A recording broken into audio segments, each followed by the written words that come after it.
Welcome, everybody, to Catfish Weekly. Along with James Smith, I'm Lyle Stokes. James, I'm a little disappointed, but I understand. Our guest for tonight got called into work for an emergency deal, and he had to cancel, and I got that, but we'll be rescheduling the Flattie's Daddy. For an emergency deal. Damn it thing. We'll be getting him lined back up for another show. There's a couple of things that I always thought was extremely important. One's your family and one's your job. Right now, the way things are, if you've got a quality job, you better hang on to it, take care of it. So I got that, completely understand. Yes. I do want to share this with everybody. I'm so proud of that. And I know you got one too, James. Yeah, I forgot to grab it and carry it up here with me. Sorry about that, Lyle. I may be the last one to get one, but I promise you there's not anybody more proud of that than I am. That means the world to me. Kevin worked really hard at it, but the reason that it means so much to me is because at least one of our viewers, James, nominated us for that award. Right. And all of them voted for us, and they could have voted for anyone else.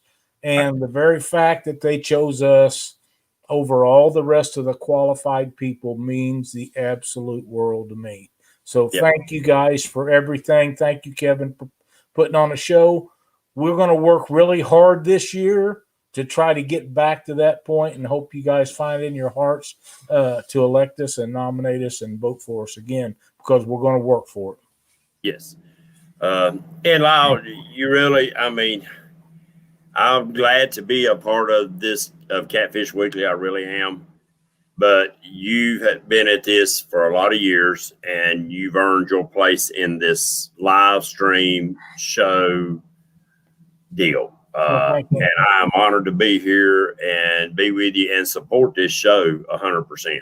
And you have, and I appreciate everything you've done, James. You know, we had some good guys along the way. I won't take anything away from Chris and Chuck and Paul Ragsdale as we started the show out, and then later on Doc come in, was with us for a long time, and we had JR for a while, and I really enjoyed JR, and now we got you in here, and things just progress along. The thing that people miss out on whenever they think, well, I want to do a show, or I think I want to do one, or I want to be involved in one, is the fact that it's a commitment. It's a every week, one night a week, and in some cases more than one night a week deal. And once you get a group of people that are used to watching you, they expect you to be there every Monday night or whatever night you choose. And we done a lot of remotes in the last 6 years where we would go out and we would do remotes at other tournaments, and sometimes, or the Catfish conference, and we would, for 2 days, we would do 45-minute to an hour feeds, and then we'd take a break, and then we'd do another one, and we'd do that for 2-3 days at a time. And to do it like we've done it has been a commitment. I wouldn't change anything. I could never, ever have done what I've done without the support of Cindy. She's been behind this 100% of the time, the whole time.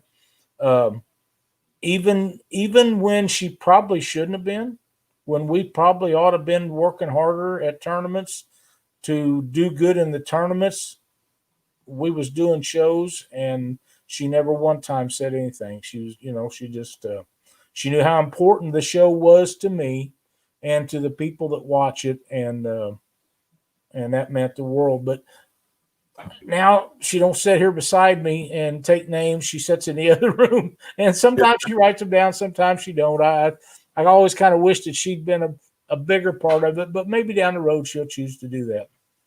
Well, yeah, and I mean, it's but I don't see, the catfish world has come to know Catfish Weekly, and it's not just the YouTube thing. It's been a part of the catfish world. It started with y'all being tournament fishermen, and then the show progressed along with that. So people have come to know Lyle and Catfish Weekly. and not just as a talk show, but as great, honest information. Yep, and I appreciate that. It's like I say, it's been really good. But we're going to keep going. I think I got another year or two in me.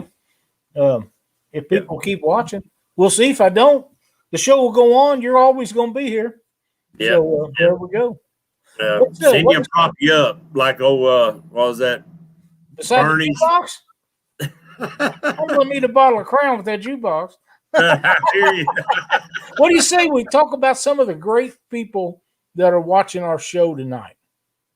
That'll work. I see old Matthew Anthony's in here. He'll be our guest next Monday night. I'm excited about that. Matthew makes some great videos. I watch them all the time, and I'm excited about that. We got Mike Costello, Michael Murillo, Fin Seeker TV, Mo Creek, Avid, Jason Ward, Cooking with Mike Chavez, one of my favorites right there, John Patrick Jr., Palmetto Cats. Hey, Kevin, I got it. Thank you so much. It means the world to me. Get Hooked on D, Fishing with the Squirrel, Realville Catfishing. That's a new one to me. Yep.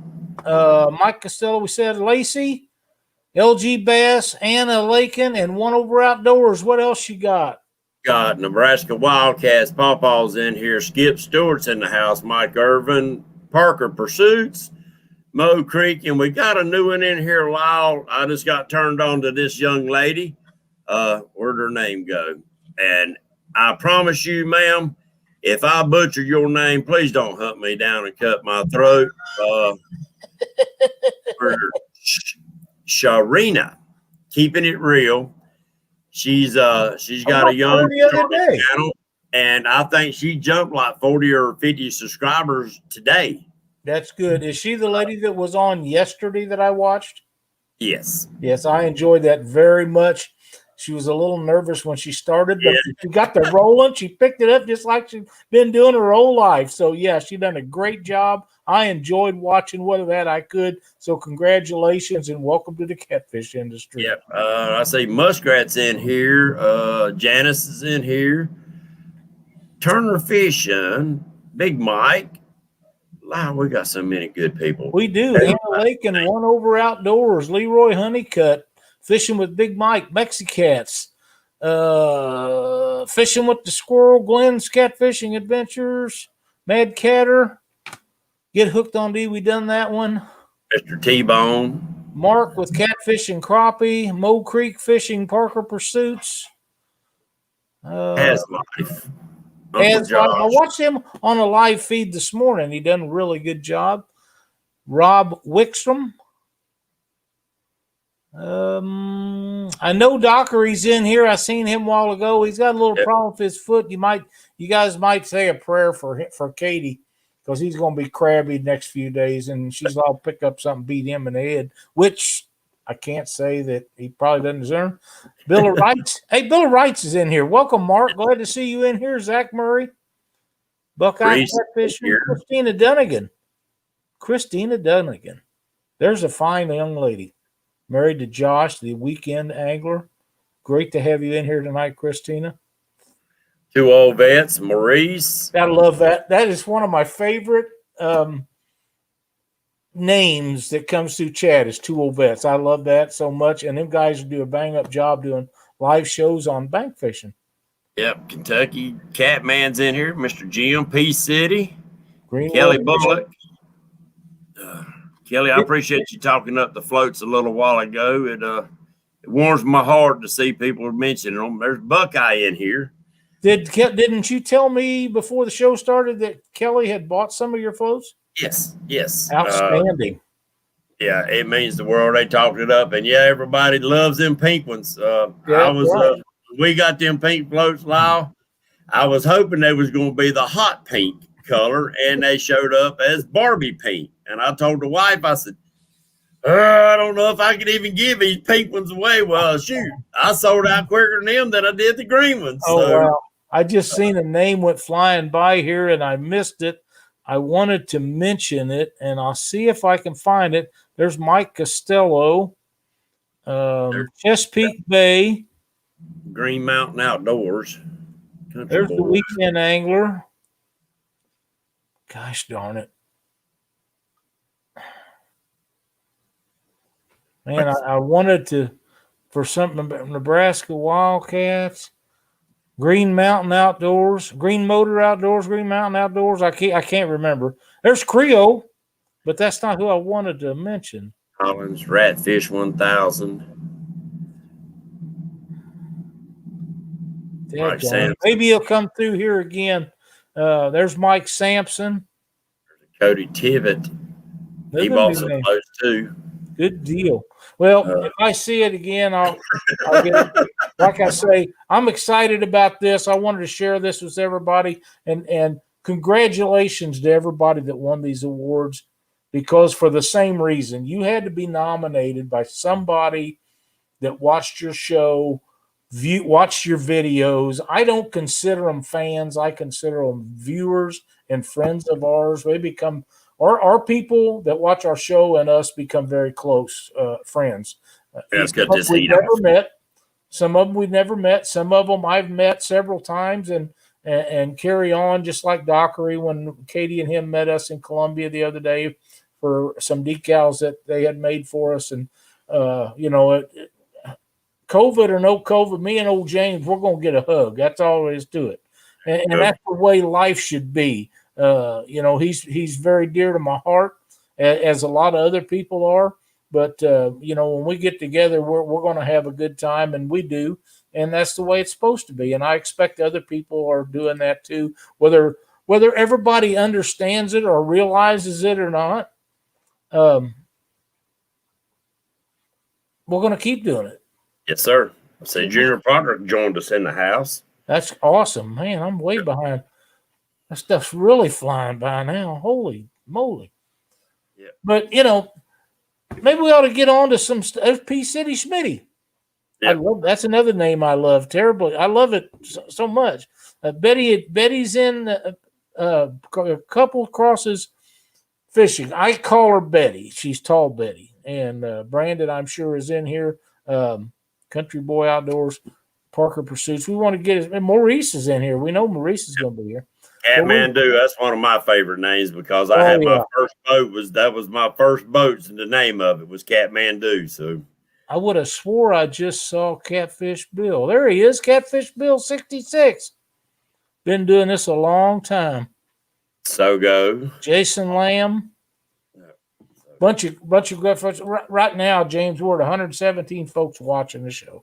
So we want to thank you all for being in here and being part of the show. Like I say, I'll repeat what we said at the beginning.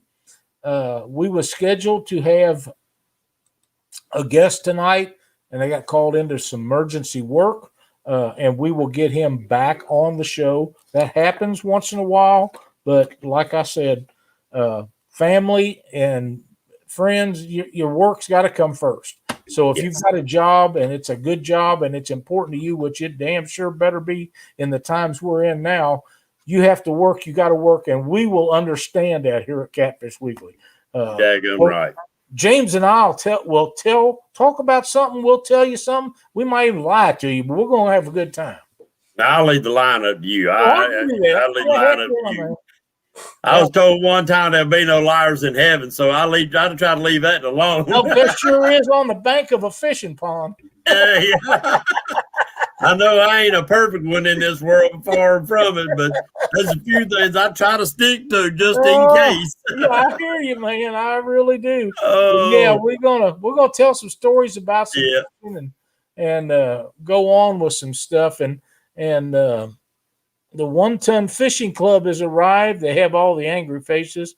I'm pretty sure them headed towards Mr. Dockery. And SK Crappie Catching Adventures.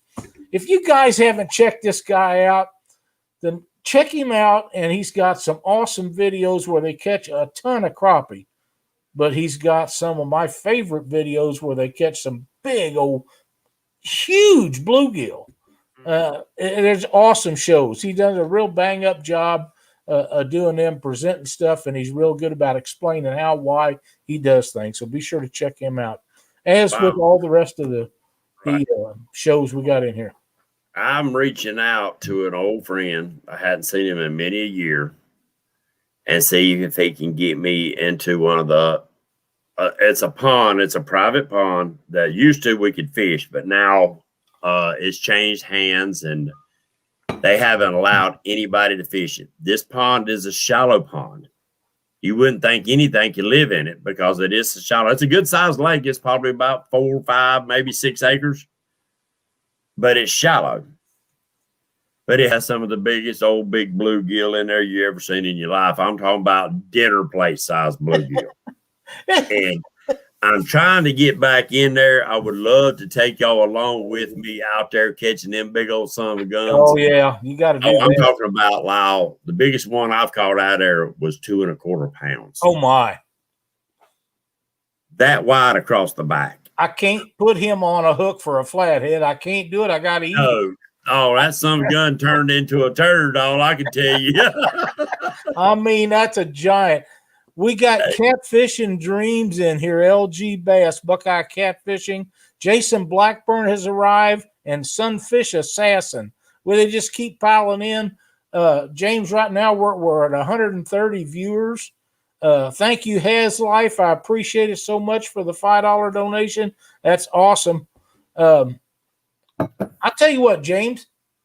We're going to talk about some stuff here in a minute. But what do you say? If you look up in the right-hand corner, people, there is our Catfish Weekly CPR decal. We're having such a good time tonight that while James is visiting with you guys, I'm going to get all the participants out of here, and we're going to give one of them away. Go ahead and line it up for a set of bobbers away because we got a pile of people in here tonight. Well, they just keep coming, and we love it, man. This is what makes the world go round for James and I, is you guys jumping in here and being a part of this on a Monday night. We know you could be doing something else. Thank you, Sogo. Appreciate that $5. Thank you very much. Yeah, Lyle, you're right. It's they could be out doing something else. They could be out fishing. That's right. Anything. You go out fishing around North Carolina right now, you're gonna get your butt wet. Well, yeah, I remember you saying it. Little damp out there. But yeah, man. Between 1 and 5, James. Let's go with 3, starting in the middle. What's up, Matt Catter? Thank you very much for the $5 donation. We appreciate it. 3. And the winner is Reelville Catfishing. REELVILLE Catfishing. If you will, congratulations. What's that?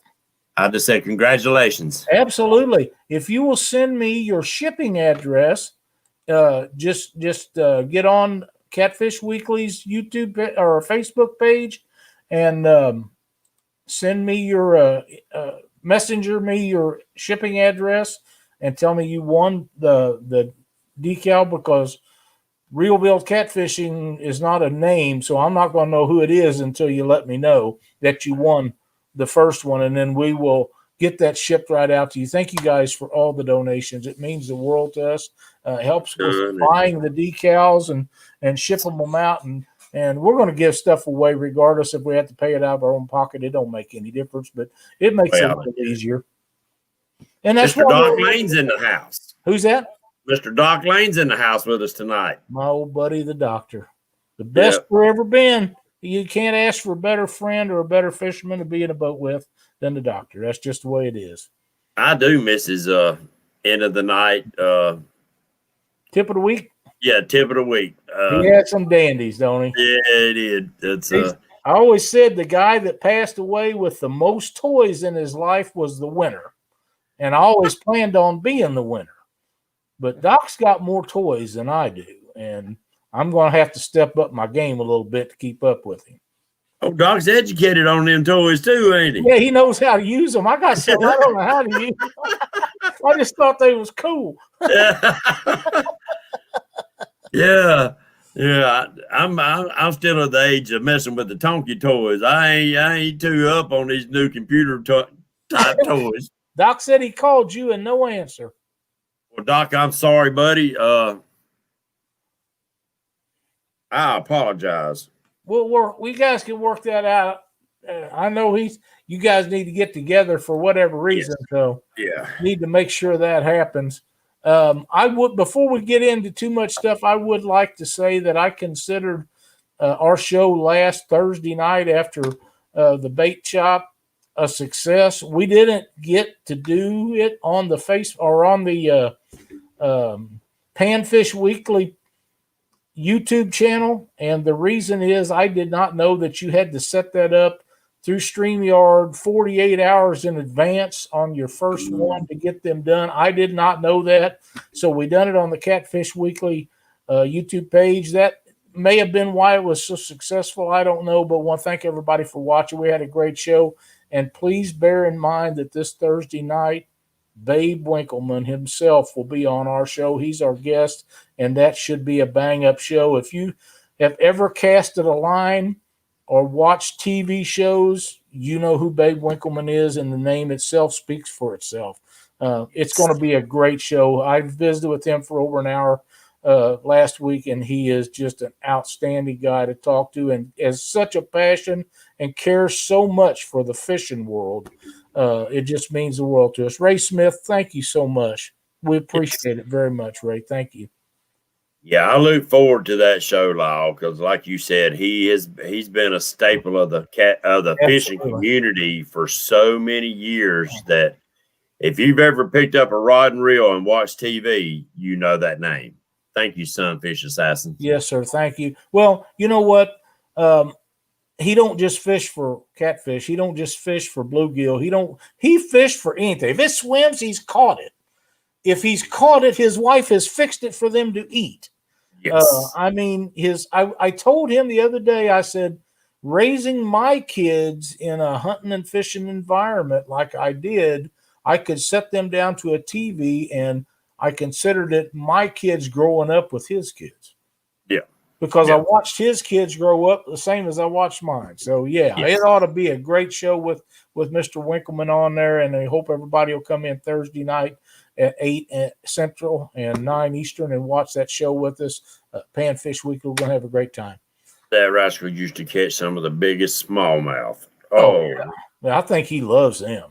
Oh, yeah, that he used to catch some of them big old bronze back daggone smallies that it just made, man. Yep. He's a great fisherman. He's a great guy. He's been a wonderful person for the sport of fishing. There's a lot of others, but he's down to earth. That's what I like. He's down to earth. He never let his fame, whether it was on TV or whatever, go to his head. We just got a message from the Flattie's daddies. They sent him home from that job a little earlier than he was expecting. He thought we'd already had another guest. Send him a link. Tell him to brush his hair and send him a link. If you message me if you want to try to do the show, I'll send you a link to get in here, and we'll still have you on here if you want. All you got to do is let me know.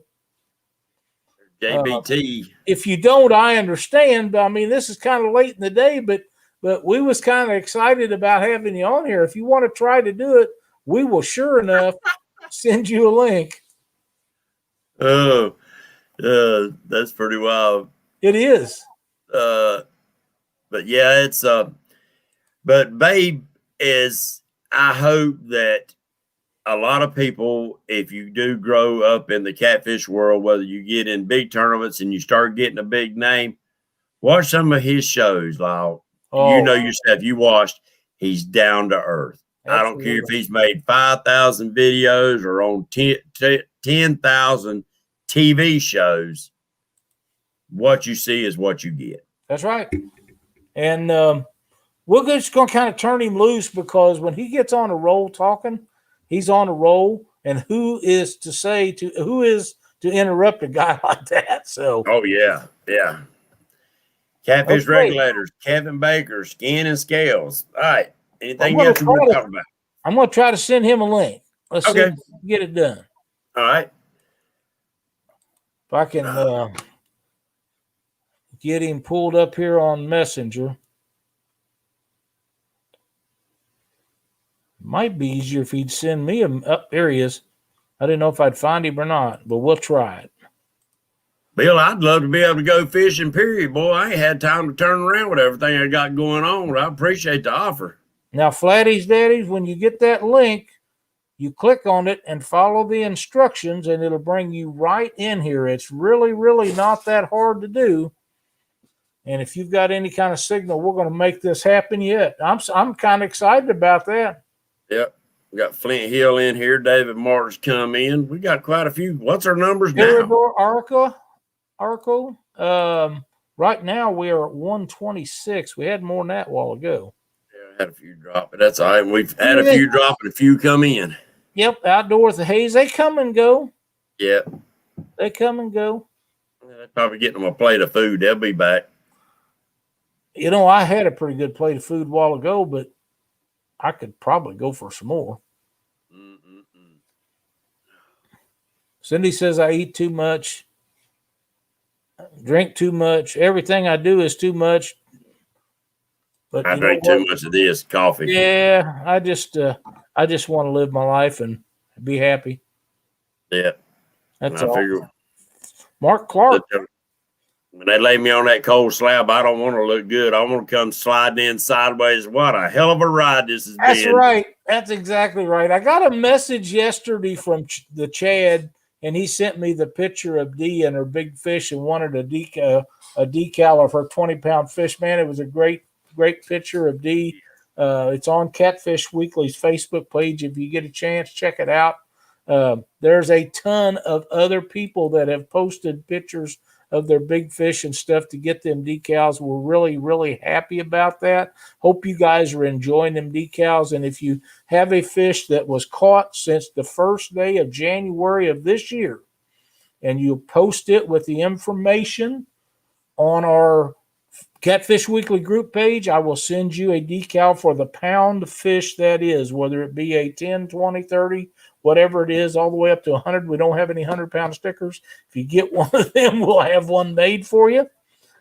But the first one doesn't cost you anything. After that, they're $5 a piece. Right. If you want one of the CPR decals, it's the same way. First one doesn't cost you anything. After that, they're $5 a piece, and that just covers the cost and the shipping. We're not trying to make a ton of money. And shipping has went up as of yesterday. Let's see what we got here. I have it up, but it's not getting in for some reason. Sometimes you have to get out and go again. Sometimes make sure they got to make sure they got Chrome. If they ain't got Chrome, if you don't have Google Chrome, you're not going to get in. Somebody but yeah, if you don't fix and text them, however you say that freaking name, does Gator Guard count? No, Catfish. Hey, nice try. Hey, I've never caught one of them big old son of a guns, but I've seen some monster ones caught. You know, I can remember when I was real young, and that was a long time ago, and I understand that. Sogo, thank you. There used to be Gator Gar on Mississippi River up this far. I haven't seen one in probably 50 years because everybody that ever caught them just threw them up on the bank for them to die. They didn't want them in them waters. Them guys running them nets, they tore up them nets so bad they didn't want them in them nets. And that's what happened to the gar up in our area. I bet they wish they'd left them in. I bet they wish they'd left them in there when them Asian carp got in there, though, don't they? Well, that would have helped the blue cats and flatheads from eating them because they just get so big, so fast that the catfish can't control them. And those alligator gar, it don't matter. They don't care. They don't care how big they are. You know, yeah. They don't care. That just tear them up in shreds. That's right. And they share them amongst the group. That's just kind of the way that works. So, yeah. Yeah, they do. They do kind of run in like of a pack, don't they? A lot of times, yeah. That's what I was thinking. I wasn't sure. Yeah, we got a lot of new people in here. A lot of great people. Guys, remember, share the love. Check out each other's channel and share up the love and get their numbers up there. Hey, James. Yes, sir. Roger DeMint and some of them boys he fishes with have been putting some fish in the boat. Haven't they? Skip and them guys, wow. They've been hammering it. Roger and his wife put a bunch in the boat the other day. I forgot how many Janice and him put in the boat is like 25 or 30. It was a ton.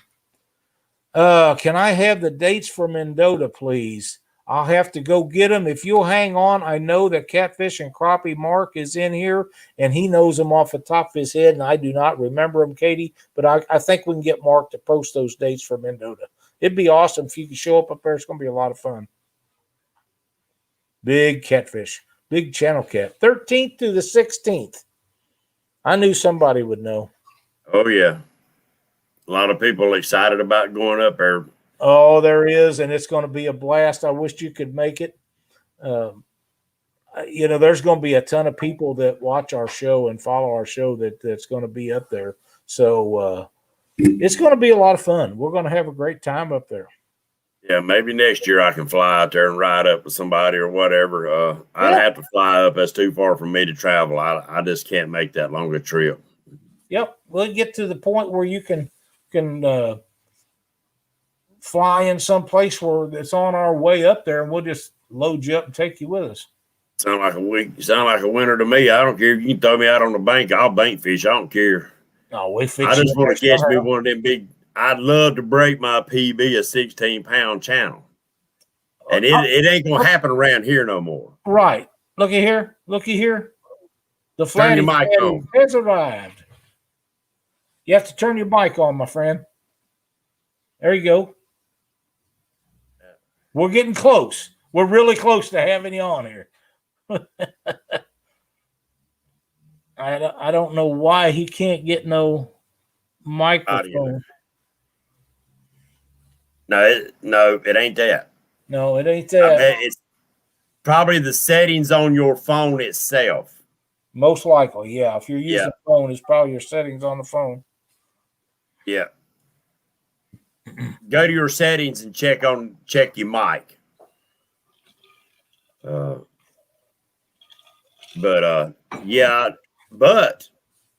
I say I can't break it. But you see the other day where I posted up, let me see if I can find it. The North Carolina Channel Cat record just got broke, but it was last year. Where's it at? I know I posted it up. Where's it at? Pinehurst breaks North Carolina Channel Cat record. Where's it at? How much was it? Catfish and Dream says Sandusky Bay, home of the 20-pound channel cats. That's on my list, buddy. Right. 23 pounds, 5 ounces. It was caught in a private pond using cut bait. That's the North Carolina record got broke. So, wow. So there's still a chance. Yeah, absolutely. There's always a chance. Well, I got a private pond that I throw some channels in many, many years ago. So I might need to go throw some bait back in that cotton picking water. Heck yeah, that'd be a good place to start. Well, no, it wouldn't. That's in South Carolina, and I ain't got a chance of breaking that record. It holds the world record, so I ain't got a chance on breaking that one. Yeah. But you never know. That pond's full of big old black crabby. Oh, yeah. Like them, too. Oh, yeah. Cory, I think you're going to probably have to restart it all over and try again. Yeah, I think he's froze up. He's probably trying to do something. Blackburn's in here? Yep, sure is. Try to turn on your mic now, Cory. Yep. Turn on your mic. He's gone. He's gone. We're going to keep working on that. Yeah. We'll talk about some other stuff in the meantime. That'll work. But yeah, anybody that wants to be involved with that, go over to the Mendota and Cherokee Facebook page we have going up there and talk some smack.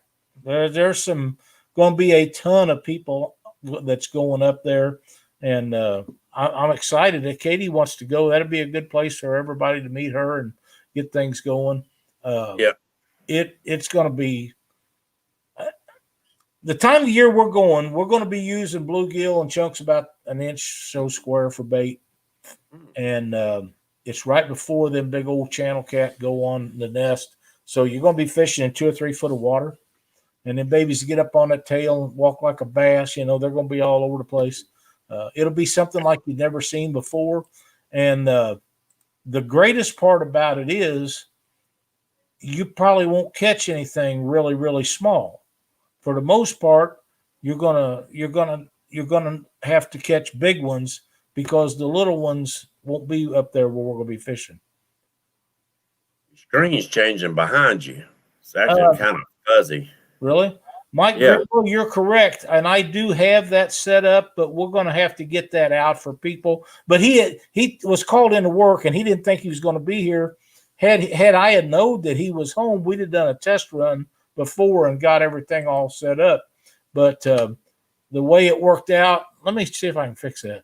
The way it worked out, I just now found out that he was on there. So, but you know, we'll see what we can do. I don't know why it fuzzed out on you. It's hard to say. Yeah. I live in Missouri, man. Anything can happen. Well, you mind me talking a little bit about the tournament for a second? I think now's a great time, James, to do that. So don't forget, guys, April the 17th on Lake Wiley, North Carolina. It's right outside of Charlotte. The American Heroes Catfish Tournament, hosted by Patriot Catfishers. If you want to participate, I would appreciate it. I thought I only had 50 of the dog tags. Actually, I have 100 dog tags. Very nice. So the first 100 people to contact me to let me know that you are definitely coming, let me know your name. And on the front of the dog tags, it will have your name and the tournament name and the year. And on the back of it, make sure you message me the name of a veteran that you would like to dedicate this tournament to, and what branch of service that they served in or still serving in. Don't matter, dead or alive. It don't matter. But there's something special that I want to add to this tournament because all proceeds do go to a veterans home, a rehabilitation veterans home, Camp Centurion. But if you do want to come, please contact me as soon as possible. And I know, Lyle, that this COVID and people's work, they're trying to wait to try to figure out their work schedules or whatever. I'm trying to get it done as soon as possible so I can get these to the trophy shop to get these all done. There's kind of a time limit on getting stuff like that done. Right. But Stan Smith's want to know what are the dates are again. It is April the 17th. I had the dates wrong when I was posting the 18th, guys. I was looking at the wrong year, tell you the truth. I was looking at last year because it was going to be on the 18th last year, but it's actually going to be on the 17th, that Saturday. I'm trying to get a truck to show up that morning to sell breakfasts. So instead of trying to hold a captain's meeting, because I was going to hold a captain's meeting, but exactly, Uncle Josh, what is the suggested donations to enter? It's you can look them up on Facebook and on website. It's called Camp Centurion. If somebody in here can actually put that up for me, Camp Centurion. Let me see if I can find it. That's where all the donations are going. Couple of things quite quick, James. All right. Junior Proctor said that he is going to be there. I can't wait to shake that man's hand. He's a great guy to be in and part of this. And Mark with Catfish and Crappie is trying to help Cory, the Flathead Daddies, get lined up to get him here to the show. So just bear with us, folks. We're trying to get him in here. If it had, like I say, had we have known that he could make the show, we would have had all this set up, but I didn't hear from him until just a few minutes ago. And we didn't know what was going on, but we'll go over some of that stuff here as soon as James is done. All right. I'm trying to try to get it on Facebook and then try to get the link so I can share it. If I can figure out how to do that, I ain't too smart on that junk. I'm phone challenged, man. I can eventually figure it out on a computer, but not on a phone. I struggle with phones. All right. I'm coming, guys. I'm coming. Paste. there is the Facebook link. Y'all can look it up to make sure that I'm not trying to pull your leg on this, guys. I promise you, it's a good deal. But anyway, that's what it's all going for. We got trophies. We got some giveaways. We're going to have some raffles going off. We got 2 Big Cat Fevers, 2 Chris Flores rods, two Big Cat Fever rods, and 2 hats, 2 Flores rods, a James Burke custom rod. I got another couple rods and reels. We got some great stuff. We got an anchor from, Never Lost Anchors, that he donated an anchor and some shirts and stuff from different people. So Jamie K is going to be helping out on that.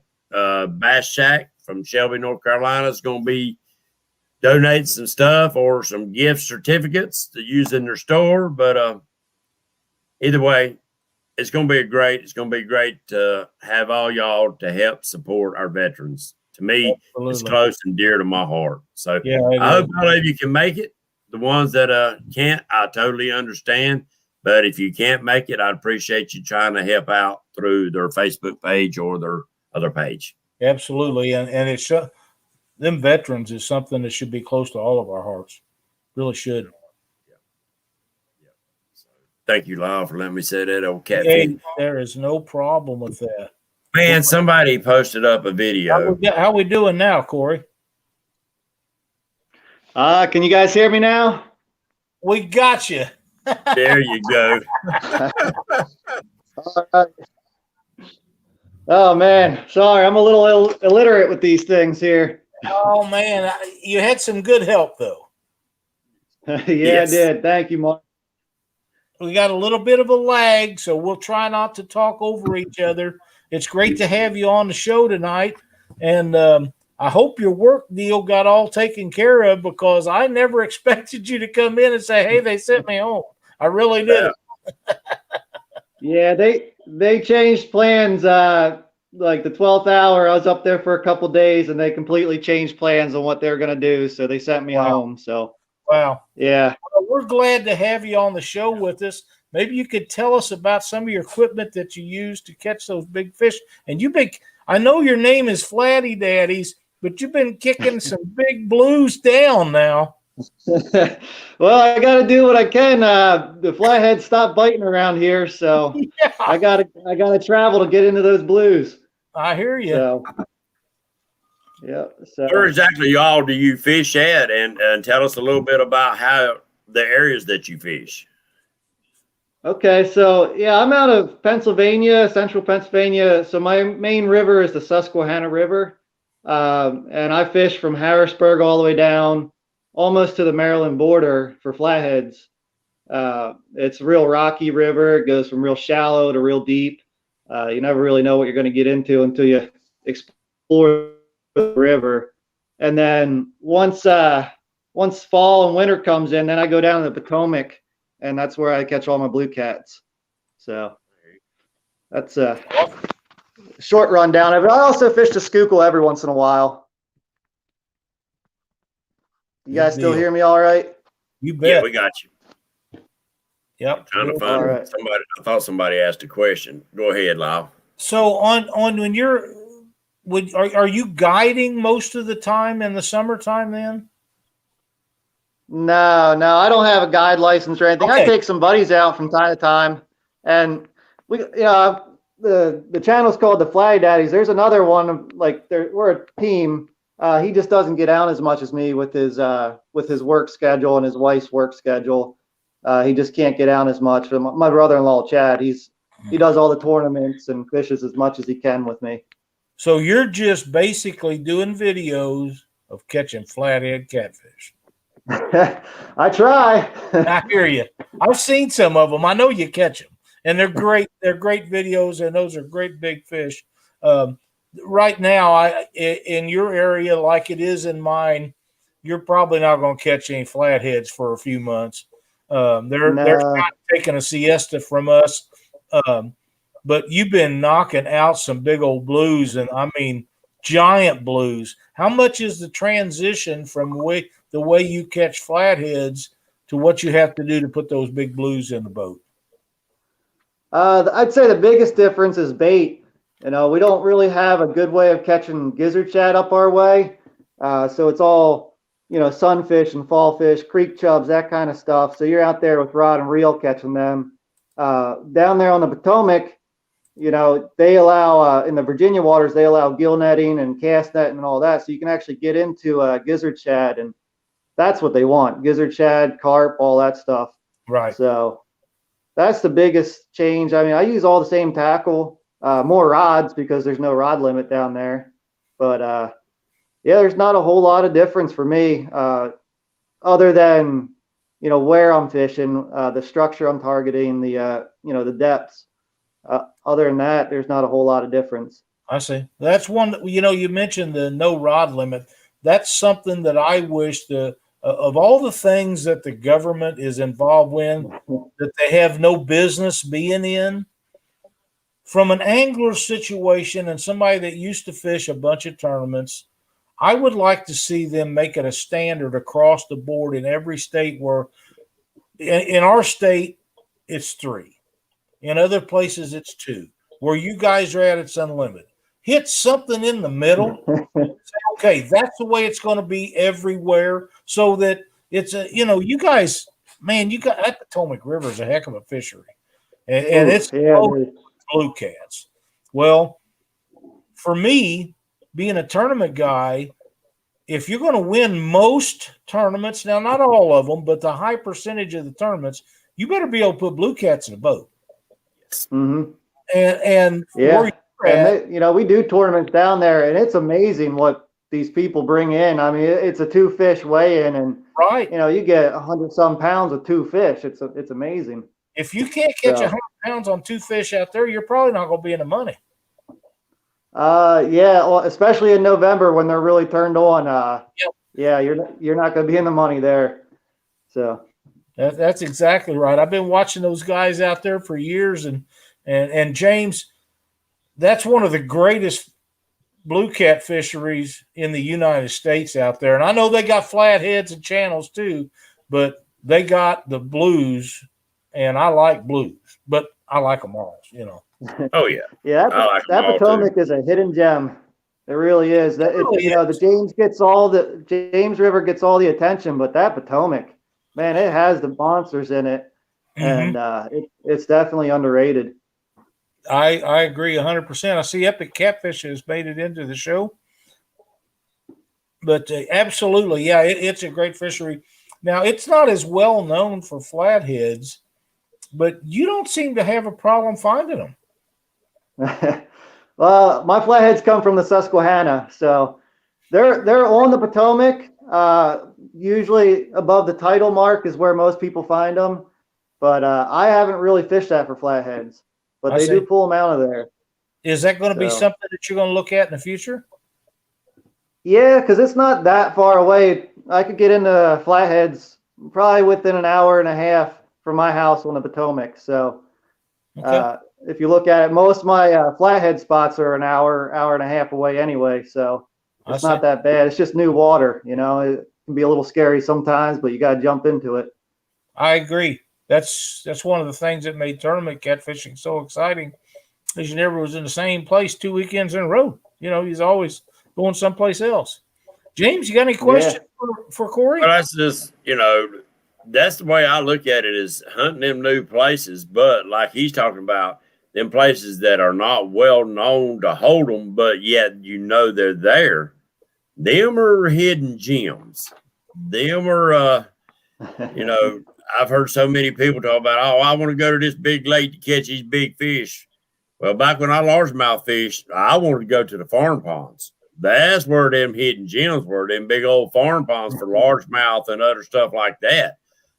So when you start hearing little stories here and there, or there's some giants over there, well, sometimes you take that with a grain of salt because, you know, the Volkswagen catfish theory, but then sometimes you might want to listen a little bit and say, I might have to schedule me a couple trips up there just to see. Yep. That's where your records come from. That's right. Josh with the Weekend Angler says, is there a certain time certain springtime water temperature that Cory looks for when he starts targeting flatheads?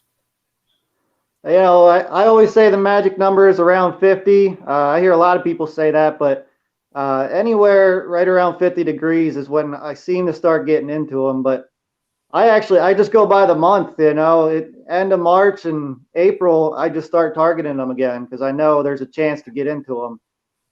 It might be a slim chance until the water warms up, but as it's getting into the high, upper 40s, that's when I'm going to start looking at them. And by 50s, I'm expecting to catch them. Yeah. So, P-City. and it usually takes a couple big rains, to bring up the water temperature, and then you're ready to go. The rains and the sunshine makes things happen, doesn't it? Yeah, it does. It really does. I always, what was it, a crappie fishing? We always went along when the dogwood started budding up and getting ready to bloom out. The crappie hit the banks. Yep. Guess what follows the crappie to the banks? That's Flathead catfish. That's right. That's exactly right. They always do. Thank you, Cory. Here's another question. What water temperature do catfish spawn across the species? He knows of bass and it moved on me. Sunfish. He knows what bass and sunfish do, but he's just curious about catfish. What temperature do they spawn? Ooh. When it's hot, when that water gets hot, because that June and July is pretty rough. Well, end of June into July is usually pretty rough, and that water temperature is hitting 80 degrees sometimes then. So I don't know the exact. Around here they start spawning around 65 to 70. Yeah.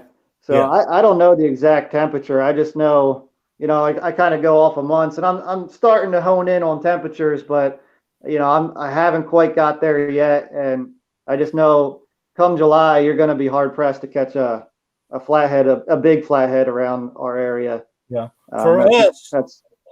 For us, usually the weekend of 4th of July they start coming off the nest around here. As a rule. Now it doesn't always plan out that way, but as a general rule, they'll start coming off the nest around 4th of July weekend here. But we're half the country away from you. Yeah. Creation and adventures. Welcome. We usually, the catfish around here, I think usually starts around the end of May, the 1st of June. The water's probably in the 80s then around here in North Carolina. And usually by July 4th, they pretty much off. Now, you might have a few of the flathead stragglers that's late spawners. Like last year, we had so much water influx into our lakes and rivers that I think it kind of delayed the spawn. I heard quite a few people that, and that's something I've been meaning to ask people. Will catfish, if they get interrupted during their spawn, will they hold their eggs? I heard they will. And wait for a different, maybe a warmer water or whatever. But because I heard some guys caught some smaller catfish to eat, and the females still had eggs in them, and this was in August. And that just don't happen around this area. No, not very often. I wonder a lot of times. They're not on spawn in August usually. No, I wonder a lot of times if them ones that are just not going to reproduce or have false pregnancies. I know that horses have that, and people have it. There's just different things that have that, and that's kind of what I'm thinking maybe happens with that. Now, I'm not a biologist or a veterinarian or anything like that, but I've seen catfish have eggs in them late like that, and there's no way they should have had them. I don't think they'd ever hatch them out. I think they just dispose of them and they go away. But that's just me. Somebody that knows a lot more about it than I do would probably correct me and say, oh, no, this is the reason for that, or this is the reason for that. But once that temperature of that water reaches 85, 90 degrees, buddy, it's done. I don't care what they say. If one of them's got eggs in it, it's a strange reason why that's happening at that particular time. Well, yeah, because you think the males is already hormoned up and they're ready to roll, and the females is ready to lay her eggs, and you you just about can't postpone nature. That's right. That's right. Here's a great question. Flint Hill Catfishing says, Cory, have you ever fished the gorge below the Great Falls? Or, yeah, got to have some monsters in there. Just curious. I know where he's talking about. I haven't got up there yet.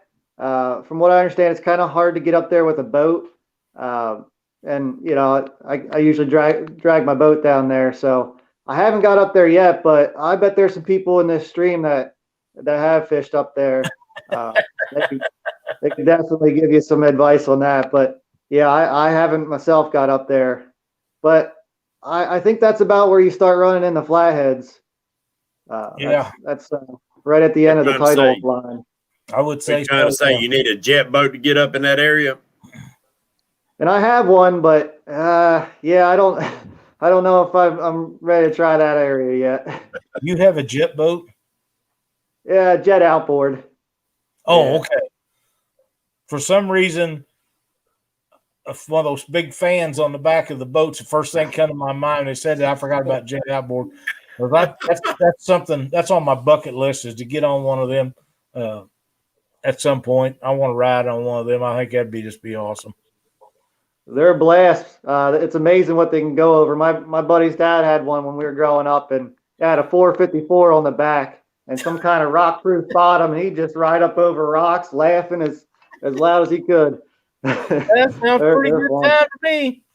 Kelly Things are loud.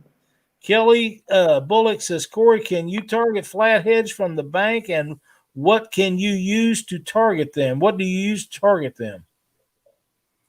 Well, it's been a while since I've done it. You know, you invest in a boat, you tend to use it. But I used to flathead fish from the bank, and it's really not that much different. It's just trying to find structure that you can fish and holes that you can fish from the bank. And a tool I wish I had back when I bank fished was Navionics. I downloaded that. It's probably the best $15 I've ever spent. It's not always 100% accurate, but it's going to show you at least a starting point. Yes. I still love bank fishing, Cory, and that is probably the best tool a bank fisherman can have is Navionics on his phone, and study it before he goes, because they are. And plus, you got to use Google Earth to find out if these spots are actually available. You know, it's a lot of spots that you find from the bank probably got a lot of what you need to find. But, you know, some people rear back and try to throw 500 yards, and they might just need to be throwing 20 foot. Yeah. Right. You know, yeah, that's exactly right. That's something hard. It's hard to get past that notion of not having to cast far when you're on the bank. You always just want to throw it as far as you can, but that's not the case usually. Because when you're on a boat, a lot of times you're casting towards the bank. You're finding those logs, or you're finding the rock sticking out with some mud right next to it, whatever you can, some kind of structure. So yeah, you don't have to cast far. I was just my largest flathead come 2 foot off the bank. For flathead catfishing, you got to find some kind of structure. You just got to. Dieter Melhorn is in the house. Hey, it's always a pleasure. Yeah, you're right. You got to find that structure, and plus, Cory and Lyle, you can confirm this. You got to make sure you fish in waters that actually have flatheads in them. You know, James, that's one of the greatest analogies in the world, because it does no good to fish for them if they ain't there. Now, Cory, out where you're at, they consider flatheads an invasive species. I don't know how they possibly can do that, because they're the ones that put them in there to start with. But is there places out there that do not have flathead catfish that a lot of people fish? There's a lot of rivers, especially the further north you go in Pennsylvania, the less likely you're going to come across them. Now, there's some really odd areas, like some lakes. People just put them in there. There's no reason for those flatheads to be there. Right. But the main rivers have them. You got, the Susquehanna, and the Delaware has some. But and I think out Pittsburgh, they may have some, but the little rivers, the little creeks, usually you don't find them unless they dump into one of those big rivers that have it. They're still working their way through Pennsylvania. Yeah, I agree. Kevin says blue cats out eat flatheads where he's at. Well, they do that everywhere, I believe, especially on live bait. They will. And I know people catch a lot of flatheads on cut bait, but you come up here to the Mississippi River, you'll catch some on that. But if you want to catch a lot of flatheads and big flatheads, you better have you some live bait. Right. Because you can catch them. Yeah. On cut bait. I start the year usually on cut bait, and I work my way into live bait as the water gets a little bit warmer, and then I'll ease back into cut bait later in the year. Let me ask you a question about that.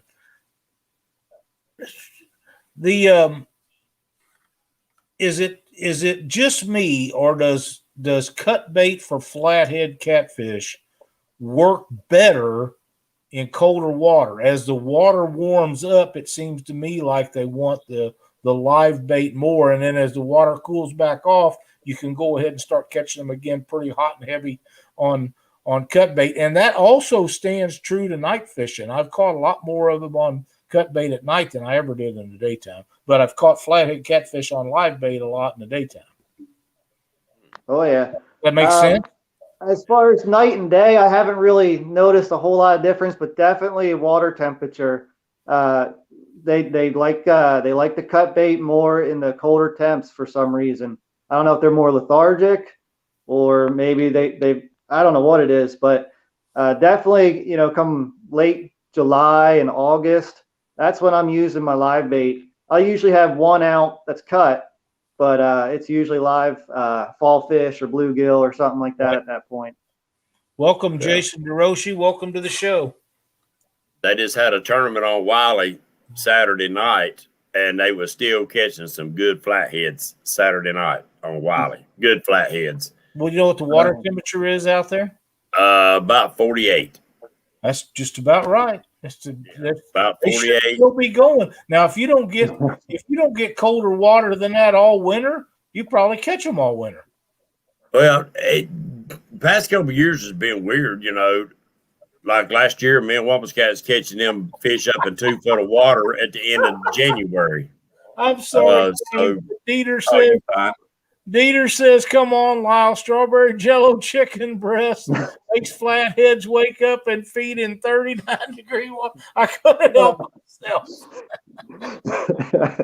Oh, Dieter, you're a mess. But yeah, good one there.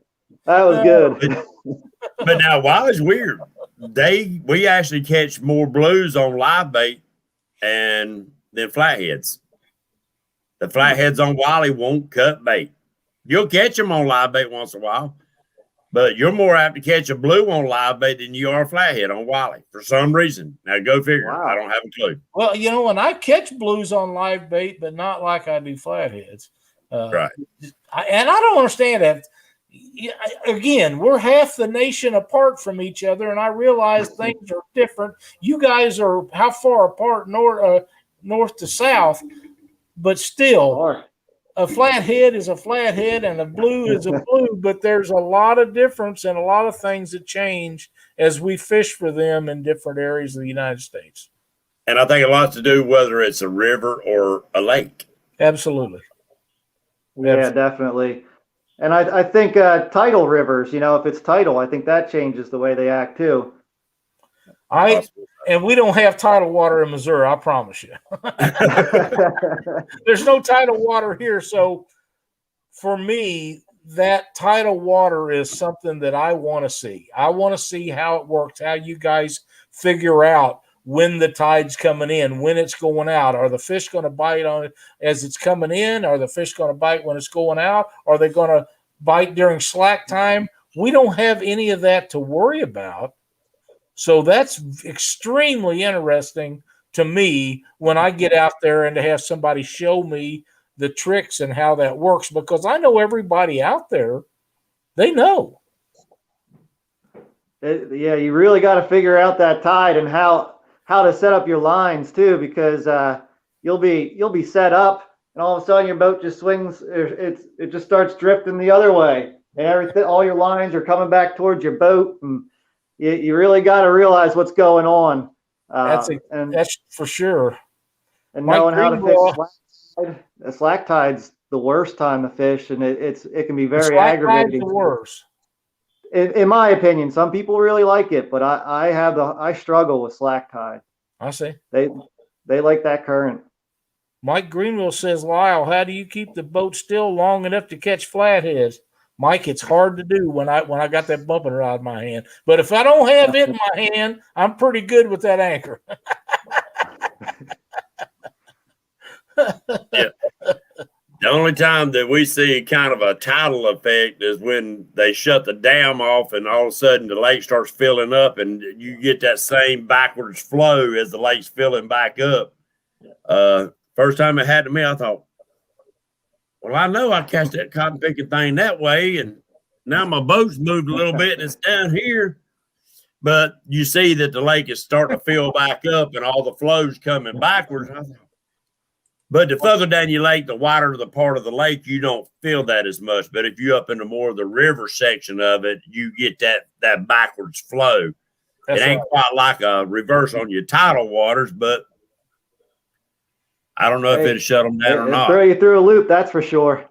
Yeah, Jason Ward says I get that tidal water off those barges and the wakes of those barges, Lake of the Ozarks. And Jason, you are 100% correct. It's a tidal wave when some of them guys go through there. But when it gets that bad, we're usually on the other end of Lake Ozark, or we're over on Truman. And it's not that they don't have them; they don't have near as many of them. What is the weight and length of your bumping rod? They're 7'6", and they weigh about. Everyone's a little different, but roughly around 7.5 ounces completed. And that don't weigh nothing. No, they don't weigh near what the reel weighs, and they're warranted for life. Do you now, Cory? Do you do any bumping, or what's your favorite style of fishing for cats? Yeah. It's kind of basic. I really like anchor fishing, mainly because there's usually too much current to bump, and most of my fishing is in the Susquehanna, which is all rock. And if you start bumping there, even with dragging weights, you're going to be throwing some money away real quick. So me and Mike Greenwell load up one of these days and come up there. If there's too much current to bump, I've never seen it. Well, all right. I don't bump much, so I'm a little bit of a novice there. You might have called me out on that. But no, I'm just saying, me and Mike, we talk about bumping all the time. We bumped the Mississippi River when it had 9-mile-an-hour current in it. Wow. Okay. Oh. Yeah. So you throwing 1 pound weights? Close. Close. Pretty close 12s, I think. Yeah. But yeah, for somebody that's not ever actually back bottom bounced, to have a rod in your hand and you get lackadaisical because you're not catching them just every second. And when one of them big blues hits that, and they're trying to take that bait and run down the river with it, and you're trying to say, "Oh shit, you can't take it out of my hand and hang on to it." They're trying to take it away from you, and you're betting that they can't. I've seen them jump. I've seen them jerk out of Doc Lang's hand, and seen him run across the boat to grab it just before it got to the water. It's an exciting way to catch fish. It's a lot of fun. It's not for everybody. It's not for every body of water. But for somebody that does it and enjoys it like Mike Greenwell and myself do, every place you go that it's able to be done, we want to do it. And when the water temperature gets too cold, then right now Mike's on the anchor. I know that he is, and I would be too. But when that water warms up and everything's good and it's on fire, then that's the way we're going to be doing it. But it has to be where you got enough current to do it. It looks like a fun way to fish, that's for sure. It keeps you engaged and active the whole time. Yep. And it's great for somebody, pardon me, if the fish are biting it's a great way to get somebody involved in the sport, because the first time that big blue hits, and I'm talking anything 10 pounds or bigger, because in current, they all feel giant. You know, that as well as anybody, Cory, is in it. When you got a lot of current, they take off, they feel big. So it's just a fun way of doing it. Now, do you have skipjack up there where you're at? Nah, I wish we did, but no, we don't have any skipjack. So your main bait for catching fish is gizzard shad on the Potomac, yeah. And I'll freeze them and vacuum seal them. I'll use them spring and sometimes fall up on the Susquehanna. But no, our main fish to use up here are creek chubs, suckers, that kind of stuff. You have a lot of small creeks and they're loaded with them. So that's, if you can keep them alive, that's a really good bait. Even if you kill them right before you use them, that's so how much time do you spend getting bait before a trip? It's usually about 2 hours, maybe more. But I finally set up a bait tank, so I don't have to go out every trip. But yeah, when I go bait fishing, it's 2-3 hours, sometimes more. It's an investment. Do you enjoy catching the bait as much as I do? Oh yeah, yep. That's fun. Little trout eye with 2-pound test and then some trout magnets or something. Yep. That's exactly right. I love catching the bait almost as much as I love catching the blues and stuff. But I wasn't sure, because I know there's times when bait's at a premium, and if you can't get bait, you really can't go. You gotta use chicken. I guarantee you, Dieter's never going to run out. I bet Dieter buys every piece of chicken that comes on sale in his area. Hey, it works. I get it works. There's too many people catching fish on it for it not to work. So it works for him. But do I understand right that one place that you say you can't really use gizzard shad is that because y'all can't use cast nets?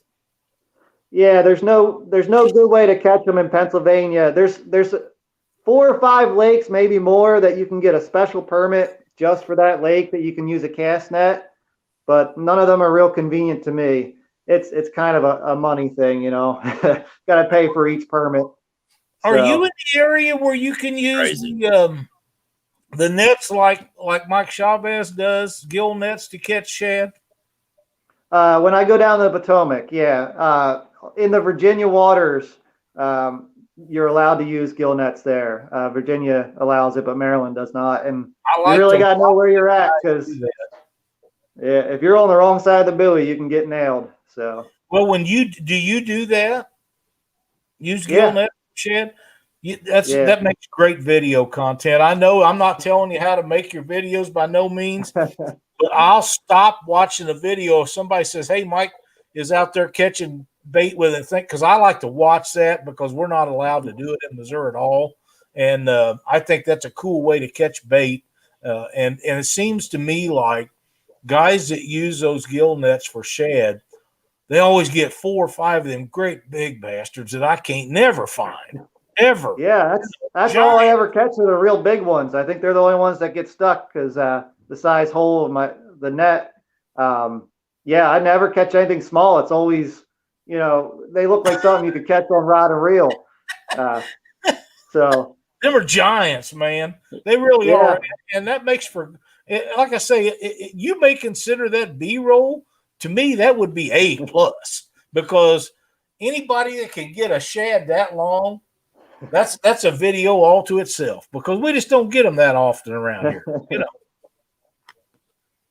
They're just giant. I wish we could do that up in Pennsylvania. That'd be nice. I bet so. I'll bet so. Have you figured out a good way of freezing them gizzards so they don't turn to mush? I vacuum seal them. They still get a little mushy, though. I'm not gonna lie; they're way better fresh. I've heard some people freeze them. The bigger they are. Yeah, I hear some people freeze them in a bag of water. I haven't tried that, but that may work. That's something for us to try out. Yeah, the ones we started doing was as soon as you get them, we shove them into a daggum brine mix up. you know, like Steve Douglas and them do with the skipjack, just shove them straight in there while they're alive, let them freeze up, and then take them out, wipe them down, wipe the slime off of them, and vacuum seal them right then.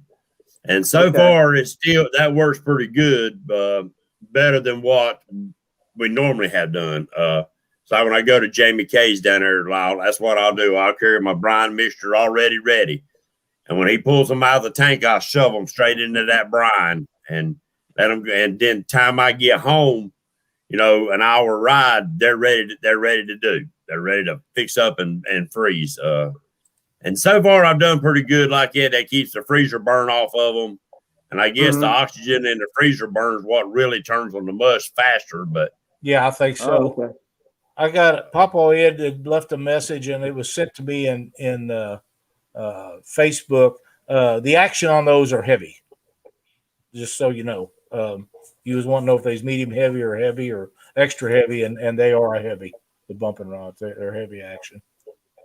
I heard you say something a little while ago, Lyle. You do. That's like, I remember bass fishing doing the same thing, but you get in that rhythm and you almost get kind of zoned out, and then bam, and you just about got to wake up to realize what just took place. That's right. I've had people ask me to put tethers on them so they slip them over their wrist, because they get them jerked out of their hand so often. And here's one of their things that I've noticed, because I know at some point I'm going to be back to doing that. Right now, I'm on a 5-pound restriction. I sit there and squeeze this ball, but get my strength back, because I've had them nearly get out of it. I'll never forget, Doc. I had a brand new rod that was built on a new blank that I had never ever used, and Doc was trying it down in Memphis, and that blue hit that thing and jerked out his rod. Man, screaming across there, and he caught just the butt of it in his hand. And he pulled it back in and fought the fish. And then after all that, the fish got off. And he turned around, looked at me. He said, "I guess you know you ain't never getting this rod back." I said, "Yeah, I know." So it's still quite an adventure. Doc and I had some adventures. We really did. But I guess after all that tackling and falling and tripping across the cotton picking boat, he earned that rod, didn't he? As far as I was concerned, I knew when he picked it up, he was in love with it. He was never giving it back, and that was okay. I didn't care. And to this day, I've never tested it, so I don't know if it was any good or not. But he liked it. So, there you go. There you go. That's all that matters. Now, why did you pick out them spots that you're going to set up on the flatheads in the areas that you fish? Why helped you say, all right, this is the spot that I picked that I think that I'm going to grab a flathead today or tonight? Well, it's experience, really. Just being out there and seeing what doesn't work, and just kind of shifting over. And then there's so much structure, it can be a little bit hard to target the Susquehanna, because, like I said, there's so much rock. There's not as much logs or trees. It's just rock and shelves and ledges. So you look for holes first, and then you kind of branch out. But springtime, they could be in 10 foot of water. You never really know. And I looks like I do really good because of the YouTube channel. But I think if I went live, you guys would see that there's a lot of trips where you're going out there and you're spending more time figuring out where they're at than you're actually catching them. It's just time, really. But that's with everything, isn't it, Cory? Yeah, I guess so too. I hate to interrupt you, but Dieter says that he's going to string a gill net across the chicken house one day and catch a lot of fresh bait.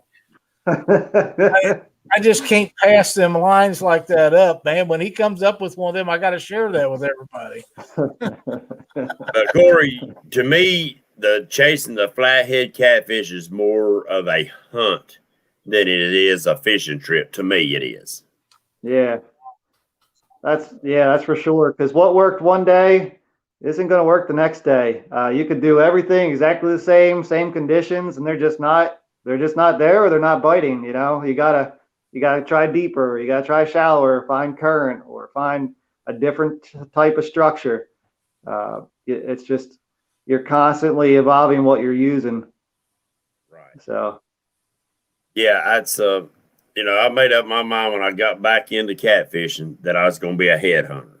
You know, if I'm on the boat by myself, I'm not going for numbers. I'm going for one fish. But with that being said, do you think that you can catch those bigger fish amongst the numbers of fish, or do you think that they're more, once they get a certain size, become loners, especially the flatheads? Yeah, I mean, when I'm out there, I'm catching fish of all sizes.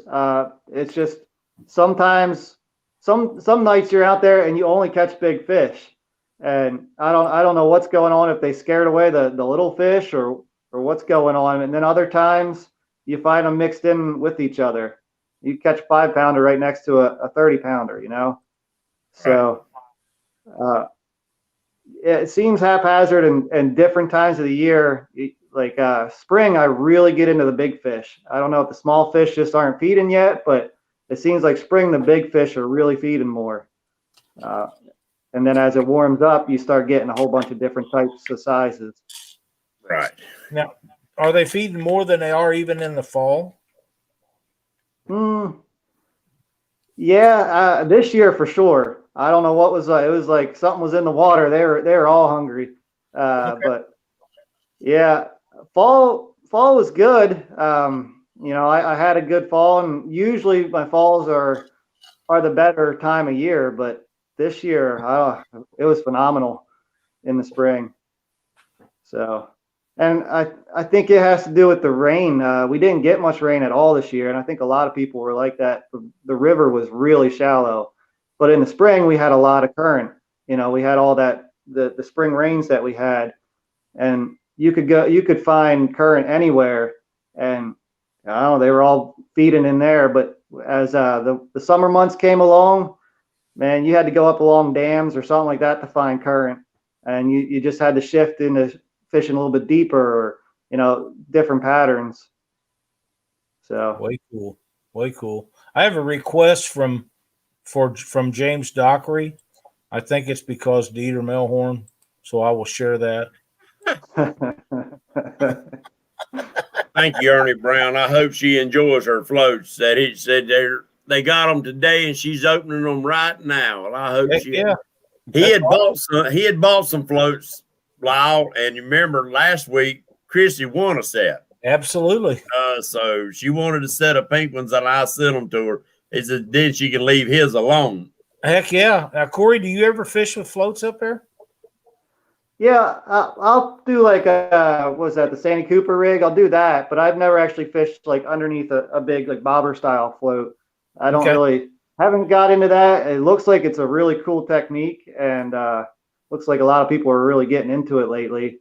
I might try that this year, especially like I said, in the summer months when the current kind of dies down. That'd be kind of nice. Shoot me a message when we get off of here, Cory, and we'll set you up with a set. Let you try them out.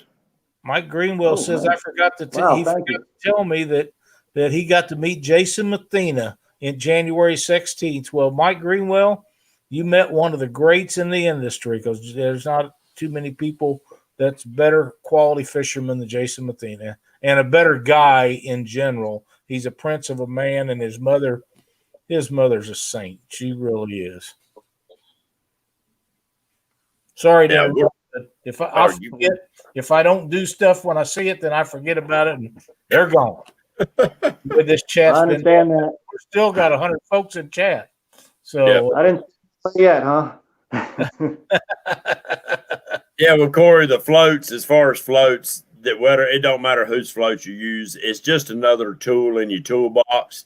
And sometimes I have come to find out, I guess everybody gets the stigma of a float, the little red, white floats, because we grew up using them brim fishing and you know, the sunfish. But since I started making them, I have found out that people use them things for not just shallow water fishing, but deep water fishing over deep structure, using them to drag baits off of daggum ledges and suspend baits over deep ledges that the fish are suspended off. Junior Proctor, Blue Dog Catfishing, watch his videos. He drags with them behind his boat, sure in between his planer boards. Yep. and catching wow. good a lot of fish. A Yeah. lot of fish on them. So it's blown my mind that if you create a tool, Lyle, somebody's gonna figure out a way to use it. And it's not always me. It's not always you or anyone in particular. Right. But yeah, somebody's going to figure out how to utilize it. And I will tell you that one of the companies that used to sponsor Cindy and I had a cone shaped deal that they use like Junior uses those. They went directly behind the boat. Yep. They use that to keep them straight in line behind your boat. But you don't have to do that. All you need is a Patriot Catfishers of America ghost float, and you're in business. Just put it right behind your boat, tie your thing on it, and you're done like Junior does. Junior figured that out. He's been using them with some of the greatest success in the world, and Junior puts a lot of fish in the boat. He puts a big fish in the boat. But, and, you know, it's just another tool, guys. I don't care if you don't buy my floats, you might buy Chris Flores's floats or anybody. There's a lot of good products out there. But it's with any tool, guys. Figure out the best way to use that tool and get the most out of it for what you're looking for. I agree. Dieter said I called him a tool once. Well, you are a tool, my friend. A tool for making you laugh, ain't he? He is. He's working me over tonight, and I got them clowns in Facebook doing the same thing. I'm having a hard time with it. But you know what? We're having a great time. We got a great crowd in chat. This is the way things are supposed to be. I'm definitely interested in those floats. That's James Dockery, don't you? I sure do, Josh. I really do. Buck, I didn't forget. He wouldn't let me bring it up. My green screen. We got to get that figured out because you used to have that up there all the time. It always looks so cool with the Patriot thing, but you know, we'll get it figured out. Chrissy, you're welcome. I hope you enjoy them. But yeah, look me up, Cory. You can go on. If you use Facebook, you can find me on Facebook on what I do is Patriots Custom Floats or Patriot Catfishers of America, and then you can find your way over to it either way. But Ward would like to know. Jason Ward would like to know how you hook your live bait, Cory. Okay, I base it off the current. If there's a lot of current, I like to go right behind their head. It seems to hold a lot better. And if the current slows down, then I usually hook them, right in front of the tail. But if there's a lot of current and you hook them through the tail, it seems like it drowns them or it kills them really quick. Yep. So I usually, you get a lot more action when you hook them behind their, next to their tail, and they'll move around like crazy. But we always used to hook them in the bottom of the tail, underneath the bottom, and then cut the bottom portion of the tail off, and it makes them swim upright. Okay. Off the bottom. Now I'm getting all kinds of tips here. This is great. We're all learning something. Now you're hooking them from the bottom, and are they trying to swim up? Yeah. Okay. Yeah. Learned that bass fishing when using them big old gold shiners. Right. And we was fishing without weight. And if you didn't do that, the shiners would want to swim down and hide. But if you cut the little bottom portion off of the tail and put the hook underneath the bottom of the tail, that little bit of weight of your line in the hook, they want to stay on the surface. And let me tell you, when you get a 6 or 7 pound largemouth bust his tail on the surface of the water, you learn something real quick, son. I've been wanting to do that when the flatheads are running them perch or crappie up on the banks. I'm wanting to free line some of them big crappie where it's legal in North Carolina. Yeah. And big crappie, throw them up there and free line them and let them just do this on the surface all day and hang on for glory, son, because it's going to be on. I hate to break the news to everybody, but I just got a message in Facebook Messenger from our old buddy Sonny Parker where he showed me a video at his house with 15 inches of snow. I'm not looking forward to none of that, and I love you, Sonny. I love you like a brother. But you keep that crap up north of me because I don't need none of that. None. No. Did you ever use bullheads, Cory? Yeah, I use them from time to time. I like them because they don't die. You put them on that hook, they never die. Yeah, they stay alive they're very hardy fish. Are they easy to Yeah. get from you for you? Right where I'm at, I don't have a whole lot of them. You come across them every once in a while, but it's usually farm ponds, and it's kind of hard to get permission to fish these farm ponds anymore. It didn't used to be, but it is anymore. Yeah, so I usually fish creeks, and you get some in there, but not often. Yeah, city lakes are a good place to try. Yeah. Okay. Yeah. JR, we ought to keep it going till 9. I don't know if I got that much left in me. Oh, come on, it's 9:30 here. Yeah, I got 8:30 here, but yeah, you guys are what, an hour ahead of us? Yeah, it's 9:30 here. It is. We're gonna go a little bit later this tonight, just because we got you in here. We don't want to let you go. We have to. Yeah, I wish I could have got on earlier. I'm sorry about that. I'm not. I'm a little technically challenged. I would have helped you with that had I had known, but we didn't know that you was going to be in here. But we're glad you made it. I mean, this is made for an awesome show. I'm glad I could get on here. Absolutely. Cory, what we'll do after this show, what we'll do is later on this summer, when you're really into the fish and the water temperature's warmed up and you're knocking them flatheads out, we'll get you back on here again, and then you'll have some stories to tell us. Yeah, that sounds like a plan. I'll gladly come back on and talk about flatheads. I'll talk flathead anytime. So he might just have to take us on the boat with him, Lyle. Well, I'll be okay with turn that live button on. That's exactly right. I mean, if you got a spot out there where you're in them and catching them, and even if you don't catch them, it doesn't really matter. But if you're on the boat and you want to go live some night with us on Catfish Weekly, you let me know. And if you have a good signal, we'll try to make that happen. Well, hopefully by summer, I've got that stuff figured out yet. I don't have any lights or anything like that for my phone, but I'm going to try live streaming here soon. I haven't done that yet, but I think whenever I can start getting back onto the fish, I'm gonna get that going again. I think you'll be fine with that. Let me ask you a question. Speaking of lights, do you think that the bright lights, like I use and other people use, affect the flatheads or blues for that matter when you're fishing at night? I think it could. I know I'm really careful shining my lights into the water. And, I have the lights on the rod racks. I have them shining up for that reason. A lot of people use those green lights and shine them into the water, and they swear that helps. But I think any kind of white light, that they can see really well, I think you got to be careful with that.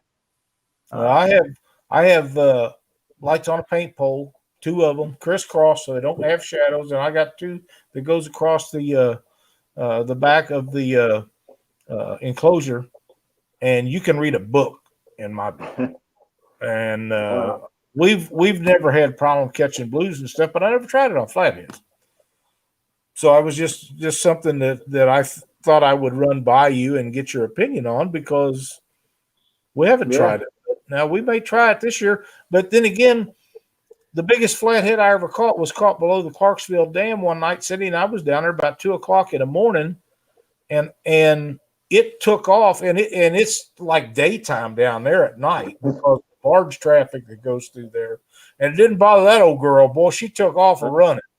That was my biggest fish to date. So it might be something where they're just used to having it there. If that light's always there.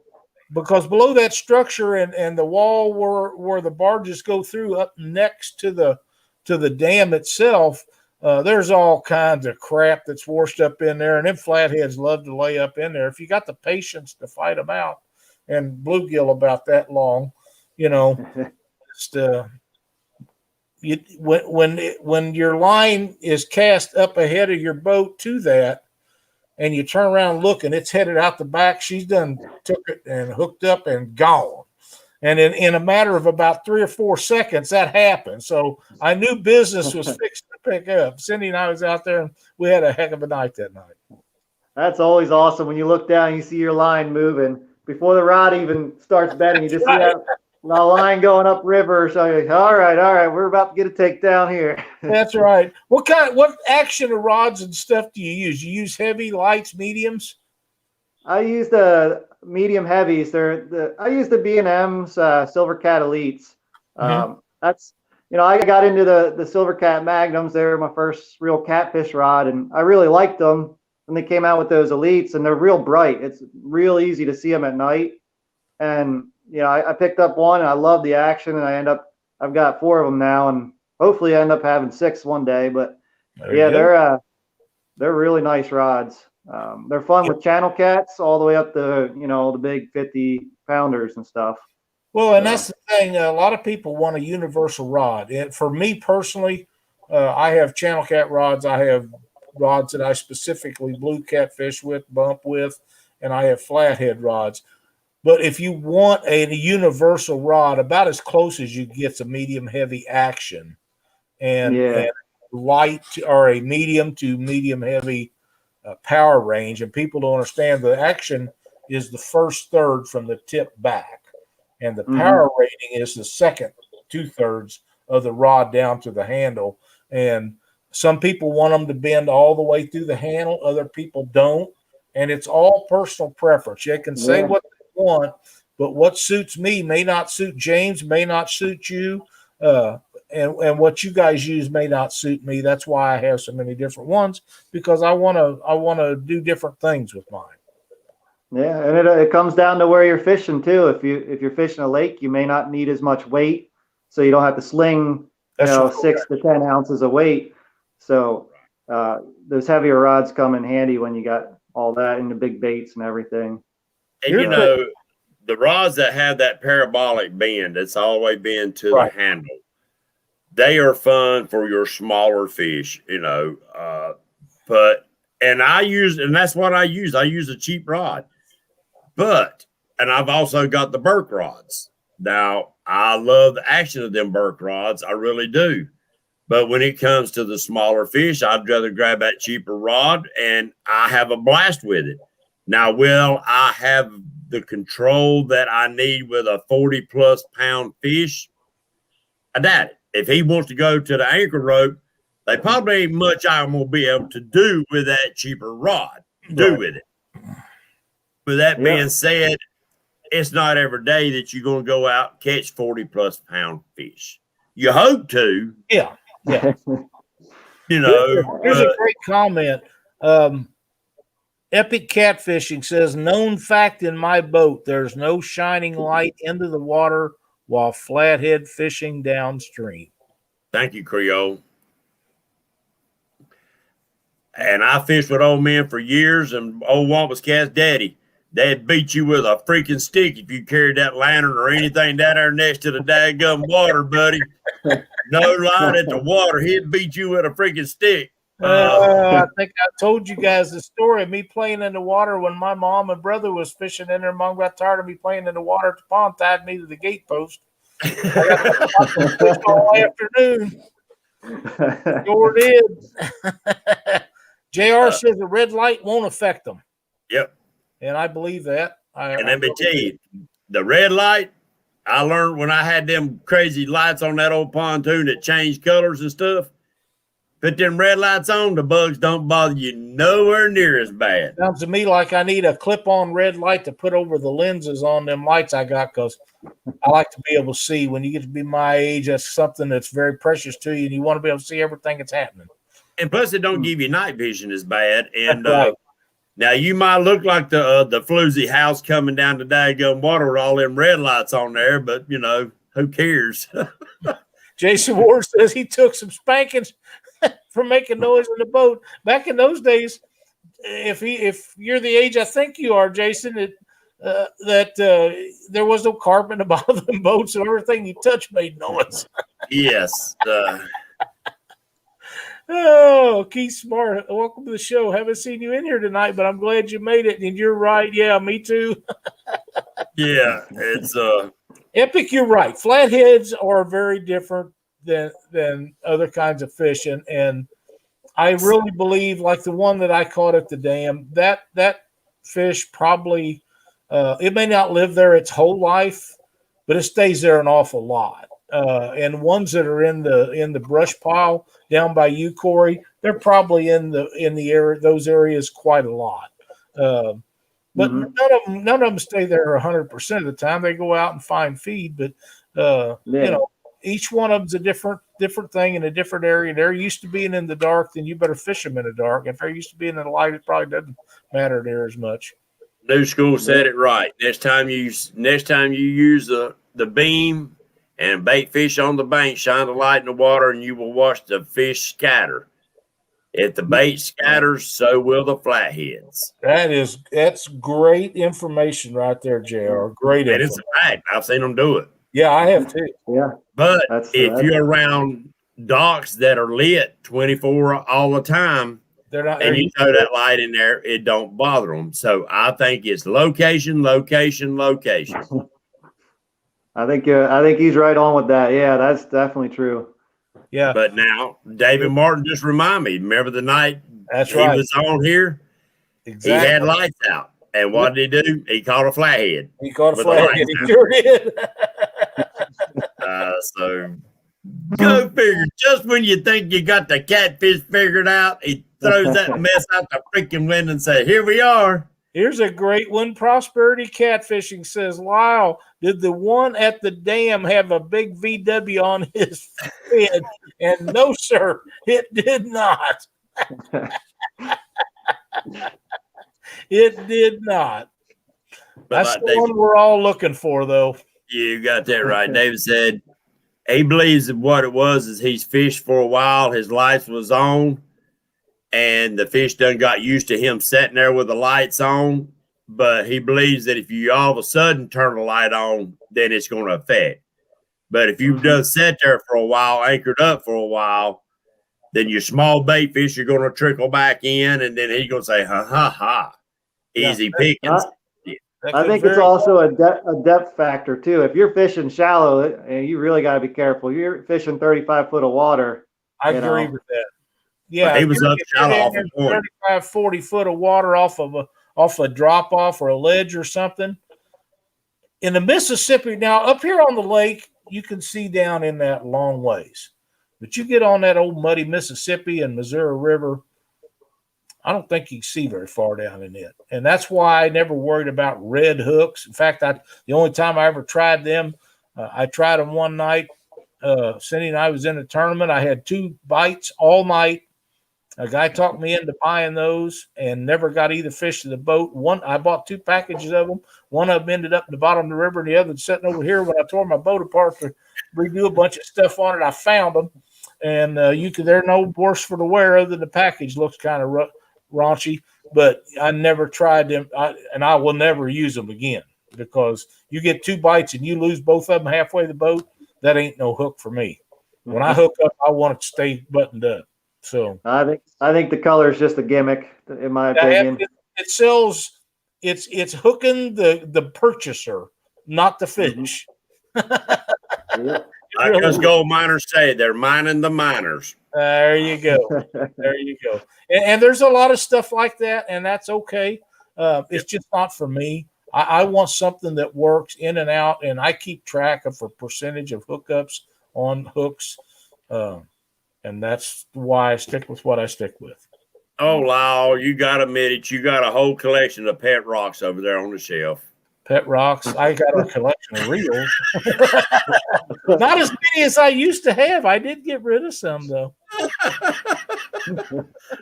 That was the craziest gimmick I believe I've ever seen hit the market with pet rocks. Yeah, I remember that.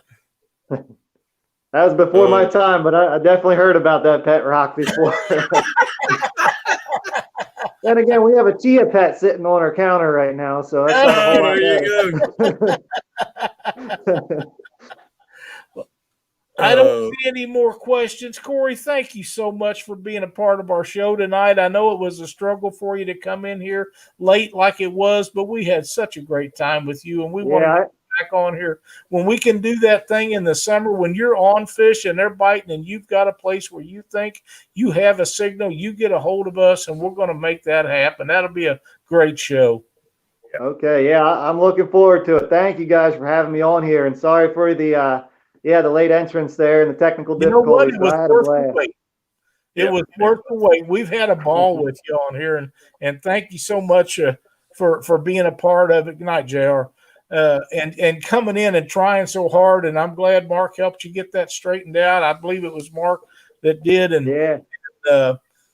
We really enjoyed having you on here, and let's do that when you get that set up, and hopefully they won't call you out to work before that happens. It doesn't happen too often, so I think I should be safe. Well, like I told you, when there's a couple of things that are very near and dear to all of us, and family and jobs, and if you got a good job and they call you in, you got to go. And nobody will ever hold that against you, because if you'd have called me up and said, hey, I'm not going to be up there next week or the week after or whatever, we just set you up for another day. It's not a big deal. But I want to do that live show. I think that'll be awesome. I think so too. I think that'll be a good time. Absolutely. Well, thanks again for helping us out tonight. We appreciate it. I think we give the viewers a lot of cool information from your perspective, and we appreciate it very much. Yes, sir. Yeah, I learned a bit too. All I right. definitely learned a lot tonight. Cory, lift me up. Tell us what we got next week, James. Oh, we got Mr. Matthew Anthony next week. Make sure, guys, that you got your pencils and papers. Matthew don't talk a lot on his videos, so we're going to see if we can drag out some great information out of him next week. He's a great guy. He's got a lot of information. He ain't just a great catfisherman. He's a great all-around fisherman, period. He takes notes. So Matthew Anthony catches a ton of fish. He does some pretty good YouTube videos. If you get a chance, go check him out. But he knows how to put fish in a boat. And he may not say too much, but if you listen, you're probably going to learn something from the old boy. So I'm excited about having him on there. I know, James, you know him pretty good. I have not met him, but I watch all his videos, and he's always got it going on. So last year he put a 78 in the boat, and his buddy Glenn on the same boat put, a 72 within a couple of weeks of each other. Yeah. Down on Watery. So the man knows how to do it, but his main thing is, guys, remember, take notes. Yep. Journals. James, we have 126 thumbs up tonight. Cory, thank you for helping us reach that milestone. We've had big numbers before, but it's been a little while. 126 thumbs up during a live show is a bunch. So we have to contribute a lot of that to you for helping us out with this great show. I had fun. I had some good laughs. Oh, me too. Of course, Dieter's keeps me humming all the time. Oh, man. Well, listen, we're going to close it out with that. Thanks, everybody, for watching Catfish Weekly. Don't forget Thursday night to tune in after Chad and James Dockery for Panfish Weekly. Babe Winkleman's going to join us on the show. Should be a blast. Comes on at 8 Central, 9 Eastern. We're just going to let the man do what he does. Thanks for watching. See you next Monday night. God bless.